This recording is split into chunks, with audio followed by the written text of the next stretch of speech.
The reason to avoid a heart and vascular paradigm is there really is no paradigm. There's no set standard for how these things should function. There's certainly no evidence that they benefit patient care.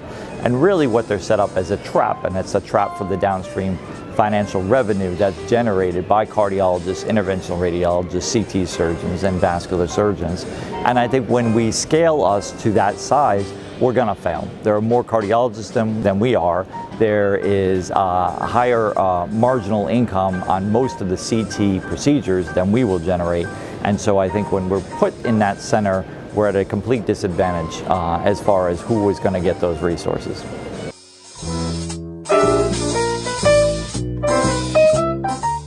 Well, it's number one, it is a financial thing, and that's the whole reason for their existence. So finances have to be considered because there would be no heart and vascular centers if it weren't for finances.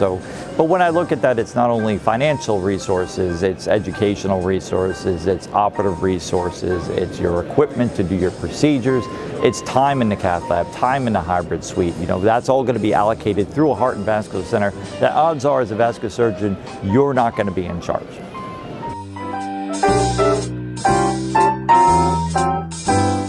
I wish they could think about it, but they probably won't get a chance to, because most of us are put in heart and vascular centers and don't have a lot to say about it. So by the time the consultants come and you're in the room answering questions, it's a done deal. You're going to a heart and vascular center. If that's what your CEO wants, that's what you're going to get. So then there's all kinds of ways to try to protect yourself. You have to look at the organizational structure, make sure that you have a voice, especially in the care of carotid disease, of PAD, of aneurysmal disease. Make sure that these paradigms and treatment algorithms are in your favor, or at least meet scientific standard. You know, use the SVS guidelines. Make sure that whoever is making those decisions, they will be accountable to you, especially with regard to the diseases that you treat.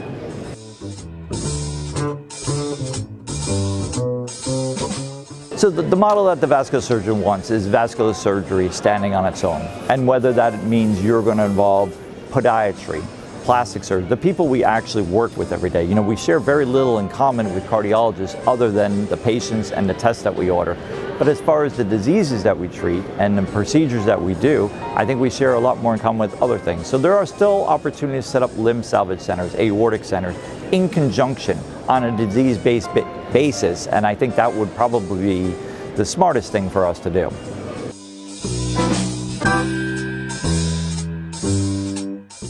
Heart and vascular centers have been in place for over 20 years. If there was evidence that they supported patient care and improved outcomes, we would have seen it by now, but we haven't. So vascular surgeons need to look to other ideas rather than these artificial entities as far as improving patient care, like aortic centers, limb salvage centers, and where it's really based around patient treatment rather than keeping all the finances in one center.